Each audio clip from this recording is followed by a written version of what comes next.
11,000 years ago, before the invention of writing, before the rise of agriculture, before even the wheel was conceived, someone built this. Massive stone pillars, some weighing up to 20 tons, meticulously carved with intricate animal reliefs. A temple complex built by people who, according to everything we thought we knew, shouldn't have been capable of such a feat. Welcome to Göbekli Tepe in modern-day Turkey, the archaeological discovery that forced historians to tear up the textbook on early human civilization. In the next 45 minutes, we shall explore 15 extraordinary archaeological discoveries that challenge everything we thought we knew about our ancestors. These aren't just interesting finds, they're revolutionary revelations that have forced archaeologists to reconsider the timeline and capabilities of ancient peoples. From underwater cities to impossible ancient technologies, from ritual sites that predate civilization to evidence of global connections long before the age of exploration, these discoveries don't just add to our understanding of history, they completely transform it. Let's start with Göbekli Tepe, which turned archaeology on its head when excavations began in 1995. The site was actually discovered in 1963 by researchers from Istanbul and Chicago universities, but was initially dismissed as nothing more than a medieval cemetery. It wasn't until German archaeologist Klaus Schmidt arrived in the mid-90s that its true significance emerged. What Schmidt found was staggering. A series of stone circles composed of T-shaped pillars up to 18 feet tall, elaborately carved with images of animals, abstract symbols, and human features. Radiocarbon dating placed its construction at 9500 BCE, a time when humans were supposedly still hunter-gatherers living in small nomadic groups. According to prevailing archaeological theory, the sequence of human development was clear. First came hunter-gatherers, then agriculture, then permanent settlements, then specialized labor, and finally monumental architecture. Göbekli Tepe completely inverted this sequence. Here was a massive, sophisticated temple complex that required hundreds of workers and specialized knowledge, all built by people who hadn't yet invented pottery or domesticated wheat.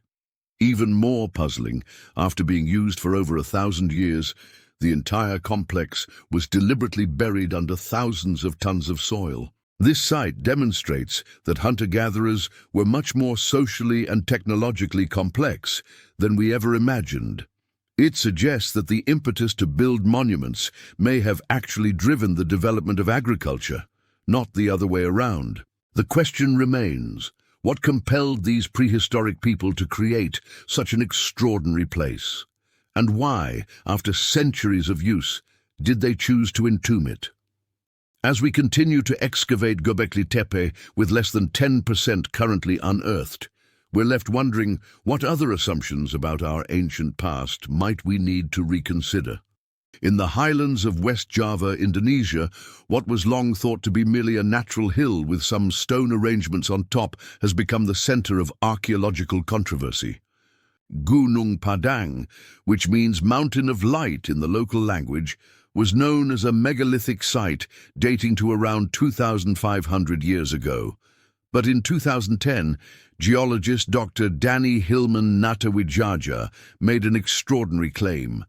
What lies beneath the surface could be the world's oldest pyramid. Using ground-penetrating radar, seismic tomography, and limited excavations, Natawijaja's team discovered that the hill itself appears to be an artificial construction, a series of layered structures built over thousands of years.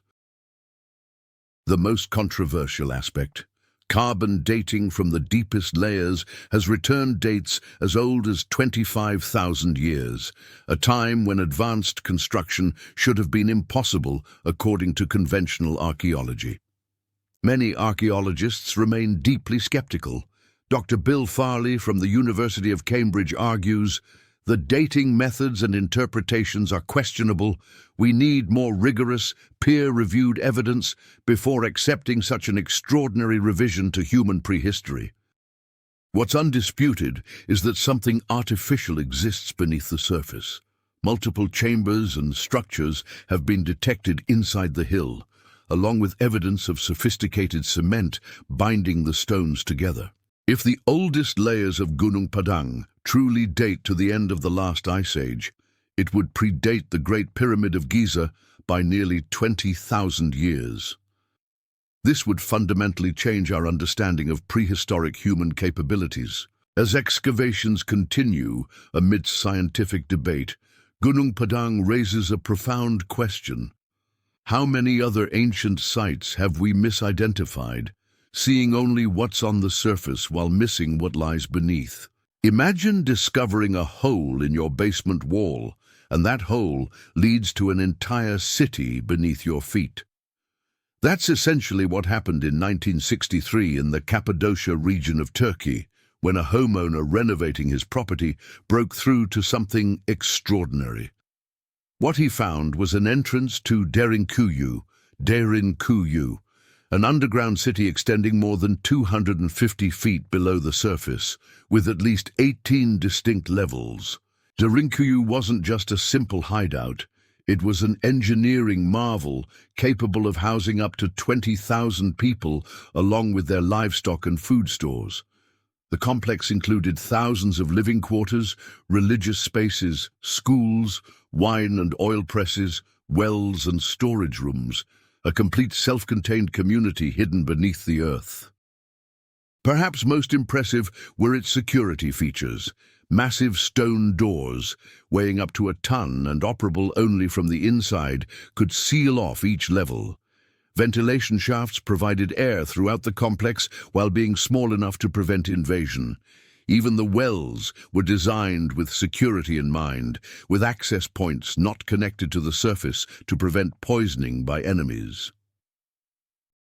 Historians believe Derinkuyu was built by the Phrygians between the 8th and 7th centuries BCE, though some evidence suggests it may have been expanded from an even earlier structure.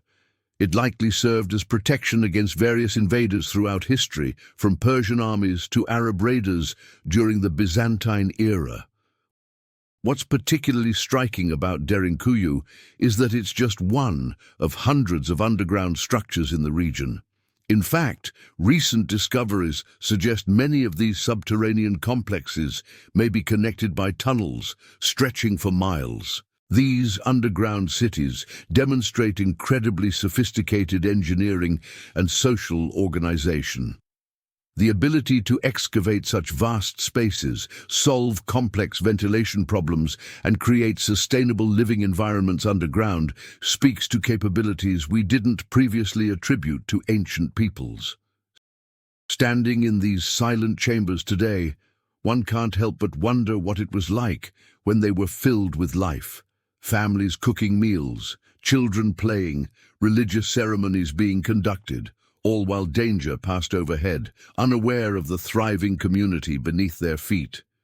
Off the coast of Japan's Yonaguni Island lies one of archaeology's most puzzling enigmas, a massive underwater rock formation featuring sharp angles, straight walls, pillars, and what appears to be a step pyramid rising from the ocean floor. Discovered in 1987 by dive tour operator Kihachiro Aratake, the Yonaguni monument sits at depths of 60 to 100 feet beneath the East China Sea. Its most distinctive feature is a rectangular platform measuring roughly 150 by 40 feet, with what appear to be carefully cut steps, terraces, and right-angled edges. The scientific community remains deeply divided over its origins. Marine geologist Masaki Kimura from the University of the Ryukyus has spent decades studying the site and is convinced it represents the remains of a human-made structure dating back at least 5,000 years, when the area was above sea level before the end of the last ice age. You can find straight walls that continue for tens of meters, 90-degree corners, and a triangular depression that appears to be a quarry for stone blocks, argues Kimura. These are not features that occur naturally. Other scientists, including Boston University geologist Robert Schoch, counter that the monument could be the result of natural processes. The sandstone of the region naturally breaks along plains, potentially creating deceptively regular-looking formations. What makes this case so difficult is that if it is artificial, it would have been constructed when sea levels were much lower, at least 10,000 years ago, a time when, according to conventional archaeology, the region's inhabitants weren't building monumental stone structures. Perhaps most intriguing are the similarities between the Yonaguni monument and above-water structures found on Okinawa and other nearby islands, including the turtleback tombs with their distinctive stepped designs. Whether natural wonder or evidence of an advanced ancient civilization, the Yonaguni monument challenges us to reconsider not only what ancient peoples were capable of, but also how much of our history may lie submerged beneath the waves, hidden by rising seas at the end of the last ice age. For centuries, Hindu texts spoke of a magnificent city called Dwarka, built by the deity Krishna. According to the Mahabharata, this golden city of 70,000 palaces eventually sank into the sea. It was considered merely legend, until archaeologists started finding evidence that the story might be based in truth. Since 1988, India's National Institute of Ocean Technology has conducted underwater investigations off the coast of present-day Dwarka in Gujarat. What they found is remarkable. Massive stone structures, clearly arranged in patterns consistent with ancient architecture, hundreds of artifacts, and evidence of a sophisticated urban settlement now submerged under 70 feet of water. The underwater city stretches for over 5 miles along the coast. Artifacts recovered from the site have been carbon dated to approximately 7500 BCE, nearly 9,500 years old, making this potentially one of the oldest known submerged urban settlements in the world. What's particularly significant about the Dwarka findings is how they blur the line between mythology and history. We're discovering that ancient texts often contain kernels of historical truth, wrapped in layers of cultural and religious interpretation. The submerged city shows evidence of advanced urban planning, with streets laid out in a grid pattern, a sophisticated drainage system, and public buildings constructed with precisely carved stone blocks weighing several tons each. Perhaps most intriguing is geological evidence suggesting that the city wasn't destroyed by gradual sea level rise alone, but by a sudden catastrophic event, possibly a tsunami, lending credence to the legendary accounts of the city's dramatic submergence. As we continue to explore these underwater ruins, we're forced to reconsider not only the age of urban civilization in South Asia, but also how we interpret ancient texts that were once dismissed as pure mythology. What other legends might contain forgotten historical truths waiting to be rediscovered? Off the southern coast of Greece lies what might be the world's most perfectly preserved ancient city. Pavlopetri was discovered in 1967, but its true significance wasn't understood until recent underwater excavations revealed a complete Bronze Age port city frozen in time. Dating back to at least 3500 BCE and submerged around 1000 BCE due to a series of earthquakes that caused the land to sink, Pavlopetri offers something incredibly rare: an entire ancient city that was never built over by later civilizations. What makes Pavlopetri extraordinary is the level of preservation. You can clearly make out a network of streets, building complexes, courtyards, tombs, and religious structures spread across 9 acres of seabed. Using photogrammetry and sonar mapping, archaeologists have created detailed 3D models, revealing a sophisticated urban plan that wouldn't look out of place in much later periods. What you are looking at is effectively a time capsule of everyday life from 4,000 years ago. Unlike Pompeii, which represents a single day, Pavlo-Petri shows us how people lived, worked, and traveled across multiple centuries. The artifacts tell the story of a wealthy trading hub with international connections. Ceramics from Crete, Cyprus, and Egypt have been found alongside evidence of advanced metallurgy. The city's layout reveals specialized areas for different crafts and activities, an early example of urban zoning, but perhaps most remarkable is what Pavlo-Petri tells us about ancient maritime knowledge. The city's harbor works, with their jetties, moorings, and breakwaters, demonstrate engineering skills previously thought to have developed much later in history. Pavlo-Petri forces us to re-evaluate the sophistication of Bronze Age societies and raises an unsettling question. How many other ancient coastal cities might lie just offshore, their secrets preserved by the very waters that claimed them? In 1901, divers recovering artifacts from a Roman-era shipwreck near the Greek island of Antikythera pulled up a corroded lump of metal that would eventually rewrite the history of ancient technology. After decades of research using increasingly sophisticated imaging techniques, we now know this object was nothing less than an ancient astronomical computer. The Antikythera mechanism, dating to approximately 100 BCE, contains at least 30 precisely engineered bronze gears arranged in a wooden case about the size of a shoebox. This wasn't just a simple calculator, it was a highly sophisticated analog computer capable of predicting solar eclipses, tracking the positions of the 5 planets known to the ancients, displaying the phases of the moon, and even accounting for the irregular orbit of the moon using advanced mathematical principles. The Antikythera mechanism represents a level of technological sophistication that we previously thought wasn't achieved until the medieval astronomical clocks of the 14th century. It effectively advances the advent of complex geared mechanisms by more than a millennium. What's particularly astonishing is the precision. The teeth of the gears were cut with accuracy to within a fraction of a millimeter. Inscriptions on the device, some only a millimeter high, contain instructions and astronomical information that have been described as like finding a modern computer manual from thousands of years ago. The most perplexing aspect of the Antikythera mechanism is its apparent uniqueness.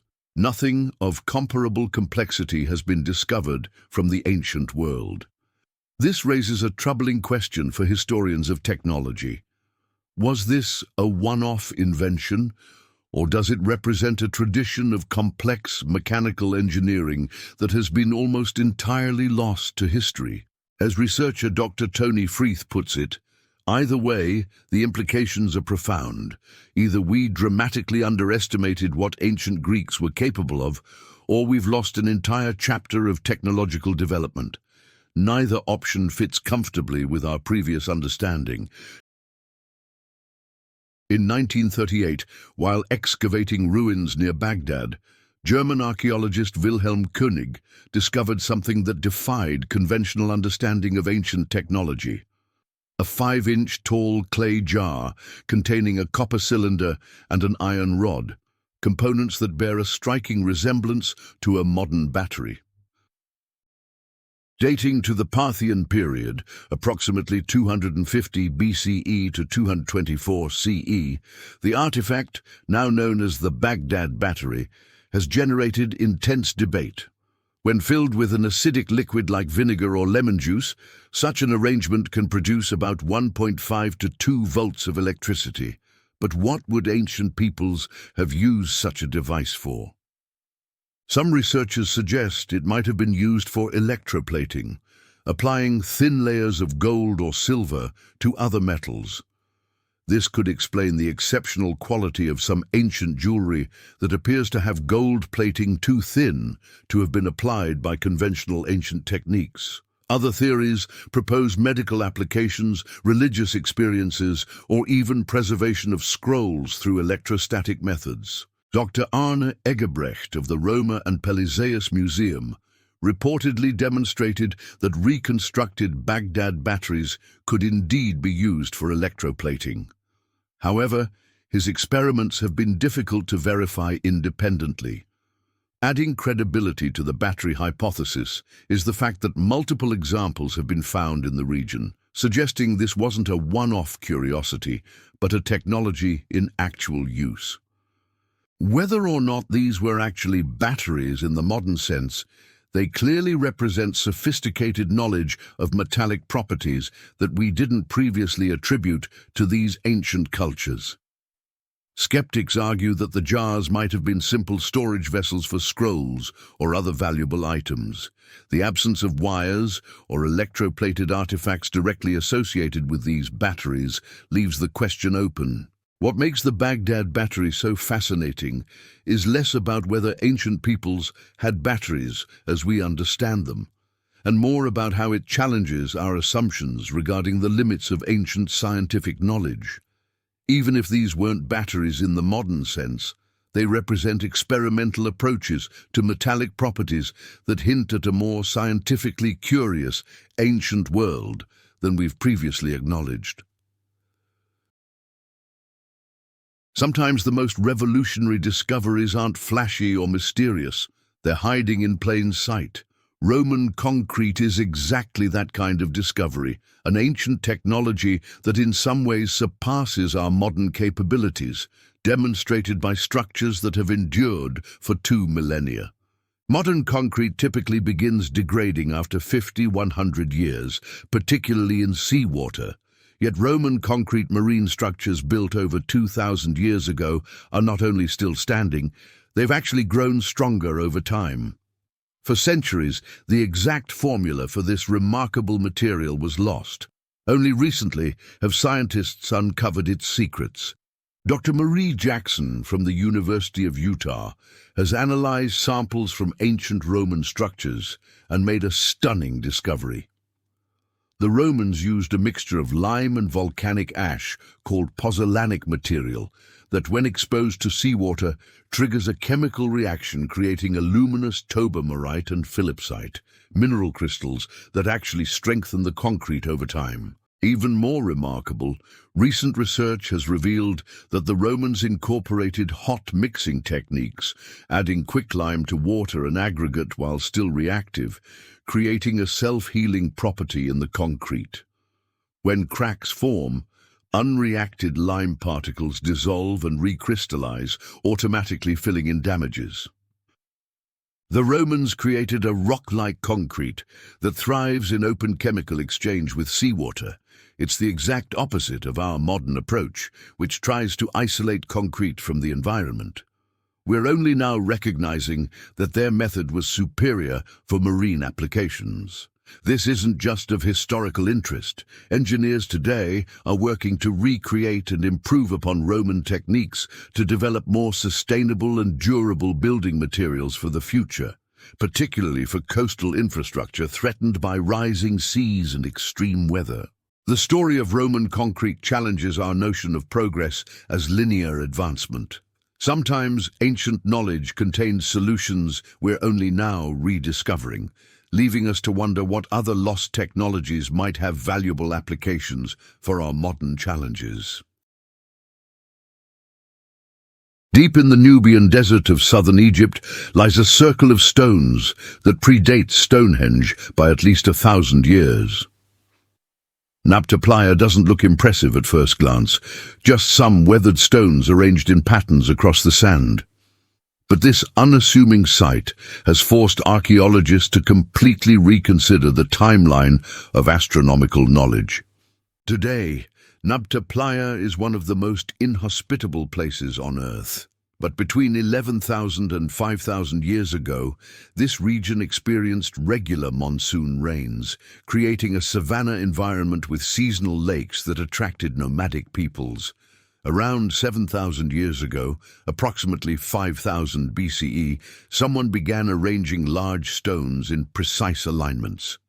The main circle includes stone slabs marking the summer solstice, as well as complex alignments to certain stars that were significant in the ancient Egyptian calendar. What's truly remarkable about Nabta Playa is that it demonstrates sophisticated astronomical knowledge at least 2 millennia before the rise of Egyptian civilization. These people weren't just observing the sky, they were precisely measuring celestial movements and encoding this knowledge in stone. Excavations have revealed that Nabta Playa wasn't just an observatory.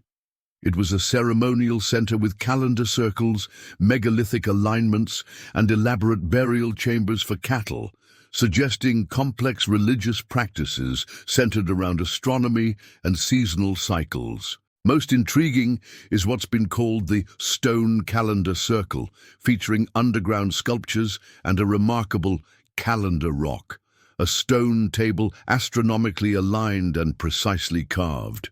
These features suggest a level of mathematical and astronomical understanding previously thought impossible for a pre-agricultural society. Some archaeologists even propose that the people who created Nabta Playa may have later migrated toward the Nile Valley, potentially bringing their astronomical knowledge with them and influencing the later development of ancient Egyptian civilization with its sophisticated stellar alignments. Nabta Playa forces us to push back the timeline of advanced astronomical observation by thousands of years and reconsider the capabilities of prehistoric peoples long before the rise of urban civilization. In the Supe Valley of Peru stand pyramids as old as the Egyptian ones, but they were unknown to modern archaeology until the 1990s. The ancient city of Caral and its sister sites represent the Caral Supe civilization, which flourished between 4600 and 1800 BCE, making it the oldest urban center in the Americas. What's extraordinary about Caral isn't just its age. It's what it tells us about independent paths to civilization. Here, nearly 5,000 years ago, people built monumental architecture, developed sophisticated textiles, created complex irrigation systems, and established long-distance trade networks, all without ceramics and apparently without warfare. Dr. Ruth Shady Solis, the Peruvian archaeologist who has led excavations at Caral since 1994. What makes Caral revolutionary is that it developed a complex urban society without many of the elements we thought were prerequisites for civilization.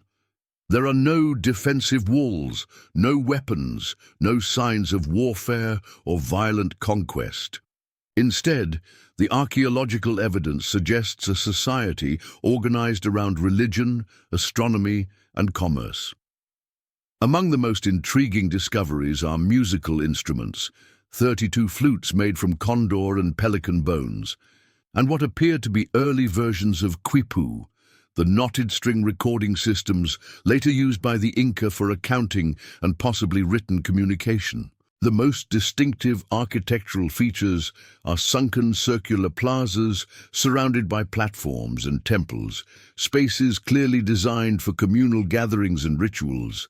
Many structures show precise astronomical alignments, suggesting sophisticated knowledge of celestial movements. But perhaps most mysterious are the recurring snake motifs found throughout the site, leading some researchers to refer to this as the civilization of the Snake Kings.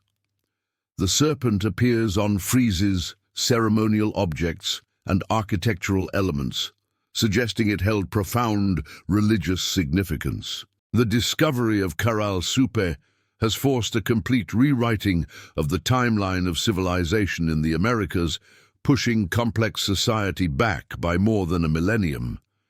It also challenges our understanding of how civilizations develop. demonstrating that warfare and conquest aren't necessary ingredients for the emergence of complex urban societies.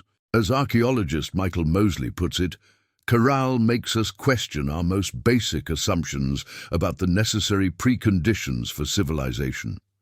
If these people could build a complex society without war, without pottery, without writing as we understand it, what other pathways to civilization might have existed that we've overlooked? In the harsh desert of northwestern New Mexico lies a complex of massive buildings that were once the center of a sophisticated civilization. Pueblo Bonito, the largest structure in Chaco Canyon, contained over 600 rooms and stood up to 5 stories high, in a region where most indigenous peoples were thought to have lived in small, simple settlements. Built between 850 and 1150 CE, Chaco Canyon wasn't just an impressive architectural achievement, it was an astronomical observatory of remarkable precision. Recent research has revealed that the major buildings were carefully aligned with solar and lunar cycles, with windows and doorways precisely positioned to mark solstices, equinoxes, and even the 18.6-year lunar standstill cycle. Sun dagger petroglyph that marked solstices and equinoxes. The Chacoans weren't just passive observers of celestial events. They built their entire civilization around astronomical knowledge, incorporating it into their architecture, road systems, and ceremonial life. Perhaps most puzzling are the Chacoan roads, over 400 miles of straight, wide thoroughfares radiating outward from the canyon, some up to 30 feet wide. These roads often go over hills rather than around them, suggesting they weren't built primarily for practical transportation. Equally impressive is evidence of Chaco's extensive trade network. Excavations have revealed cacao from Mexico, macaws from tropical regions, turquoise from distant mines, and thousands of wooden beams transported from mountains over 60 miles away, all without the use of wheeled vehicles or beasts of burden. Dr. Patricia Crown made another breakthrough in 2009 when chemical analysis of residue in cylindrical vessels revealed they had contained chocolate, evidence of trade with Mesoamerican cultures over 200 miles to the south.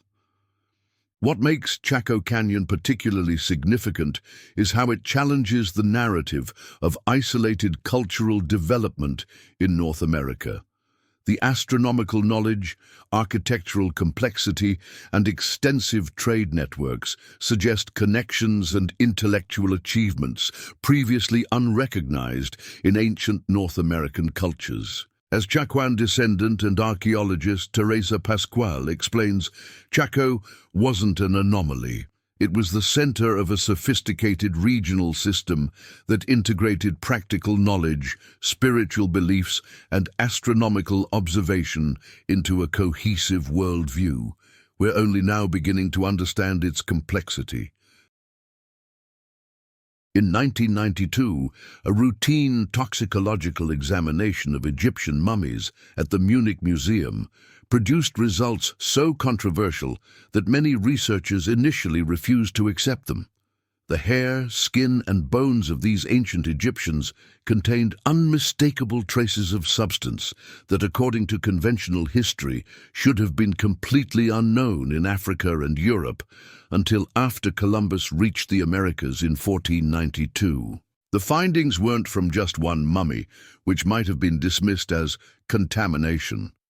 Traces were found in multiple mummies from different time periods, including the famous Lady Henut-Tawi from the 11th dynasty, dating to approximately 2000 BCE. Dr. Svetla Balabanova, the toxicologist who conducted the original tests, said, "We repeated the tests using different methods and equipment.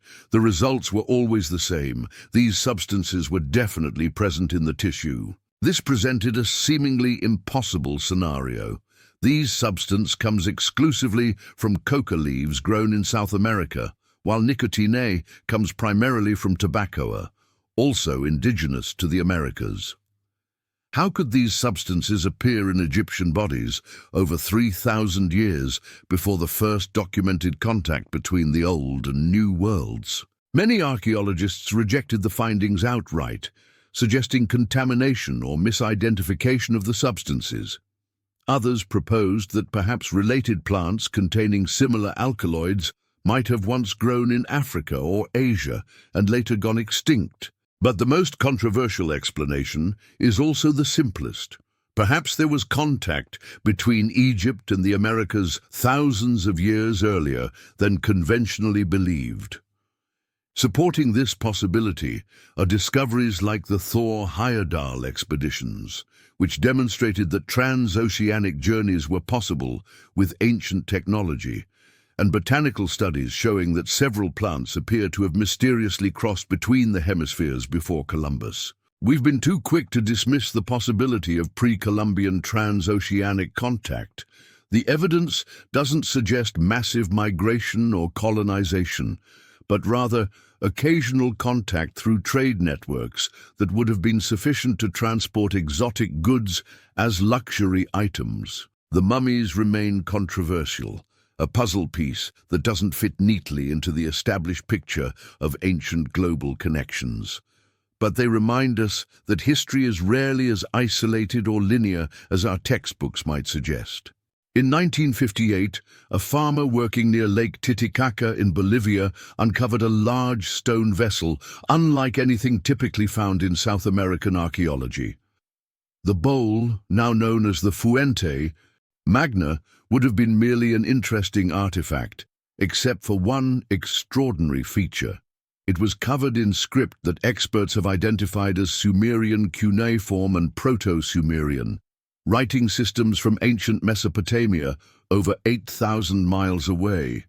According to conventional archaeology, there should be absolutely no connection between ancient Bolivia and ancient Iraq. No mainstream theory includes Sumerians traveling to South America around 3000 BCE, nor South Americans visiting Mesopotamia. Dr. Clyde Winters, who has studied the inscriptions, claims they tell the story of a Sumerian expedition to the Andes, including references to their journey and to local deities. Other researchers, including epigraphers familiar with early writing systems, have confirmed similarities to Sumerian and Proto-Sumerian scripts. Naturally, the bowl has generated intense controversy. Skeptics suggest it might be an elaborate modern forgery, though scientific testing of the patina and weathering suggests considerable age. Others propose it might represent an independent invention of similar symbols, though the specific arrangements appear too precise to be coincidental. Adding to the mystery are other artifacts from the region that seem out of place, including metal alloys with manufacturing techniques unusual for pre-Columbian America and stone monuments with seemingly Near Eastern artistic motifs. Whatever its ultimate explanation, the Fuente Magna bowl represents the kind of archaeological anomaly that challenges our understanding of ancient global connections. If genuine, it would require a radical reconsideration of contact between the old and new worlds thousands of years before Columbus. In 2003, archaeologists working on the Indonesian island of Flores made a discovery so unexpected that it initially seemed like science fiction. The skeletal remains of a previously unknown species of human that stood just over 3 feet tall. Nicknamed hobbits after the diminutive characters from Tolkien's novels, Homo floresiensis lived as recently as 50,000 years ago, meaning they coexisted with modern humans. Their brain was approximately 1/3 the size of a modern human brain, yet they manufactured sophisticated stone tools and apparently hunted pygmy elephants and giant Komodo dragons. What makes Homo floresiensis so revolutionary is that it forces us to rethink the entire narrative of human evolution. Here was a separate human species, living alongside our ancestors well into the period when we thought Homo sapiens was the only human species on Earth. The discovery challenged multiple established theories. These weren't simply humans with growth disorders, as some initially suggested. Their anatomical features were distinctly different, with wrists and feet more similar to much earlier human ancestors. Even more puzzling, the island of Flores has been separated from mainland Asia by deep ocean trenches for at least 1 million years. How did these early humans cross such waters without boats? And how did they evolve such distinctive features, including their small size?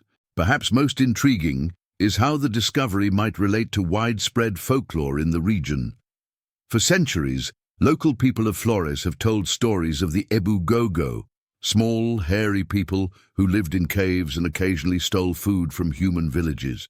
Similar legends of small, secretive humanoid creatures exist across Southeast Asia. Dr. Gregory Forth, anthropologist. When indigenous stories align with archaeological discoveries, we should pay attention. These oral traditions might preserve memories of actual encounters with other human species that survived in isolated pockets until relatively recent times. The discovery of Homo floresiensis doesn't just add another branch to our family tree. It fundamentally changes how we think about human evolution, suggesting a much more complex picture with multiple human species coexisting across different environments, potentially influencing each other's development and perhaps even leaving traces in our collective memory through folklore. From impossibly ancient temples to sophisticated technologies, from submerged cities to evidence of unexpected global connections, these 15 discoveries share a common thread. They all challenge our conventional understanding of history. They remind us that the story of humanity isn't a simple, linear progression from primitive to advanced. It's a complex tapestry of achievements, setbacks, innovations, and mysteries, many of which we're only beginning to unravel. What's particularly humbling is recognizing how much we still don't know. For every site like Göbekli Tepe that we've discovered, how many more remain buried beneath our feet? For every technology like Roman concrete that we've rediscovered, how many more have been lost to time? The most profound lesson these discoveries teach us isn't just about rewriting timelines or acknowledging ancient achievements. It's about approaching our past, and by extension, our present and future, with genuine intellectual humility. Modern archaeology is constantly evolving, using cutting-edge technology from satellite imaging to DNA analysis to uncover new insights. Each generation of researchers builds upon and sometimes overturns the work of those who came before, exactly as it should be in a healthy scientific discipline. The greatest scientists and historians are those willing to say, "I don't know," or even, "I was wrong," when confronted with compelling new evidence. That willingness to revise our understanding in the face of new discoveries is what drives human knowledge forward. So the next time you read about history in a textbook, remember that what we know about our past is always provisional, a best understanding based on current evidence, waiting to be refined or revolutionized by the next extraordinary discovery still buried in the sands of time. For beyond the textbooks lies a world of wonder, where our ancestors achieved things we're only now beginning to comprehend, and where the greatest discoveries may still await us. If you've enjoyed this exploration of history's mysteries, don't forget to subscribe for our upcoming series on ancient technologies that were lost and rediscovered. Leave a comment below sharing which of these discoveries you found most mind-blowing, or what mysterious site you'd like to see covered in a future video.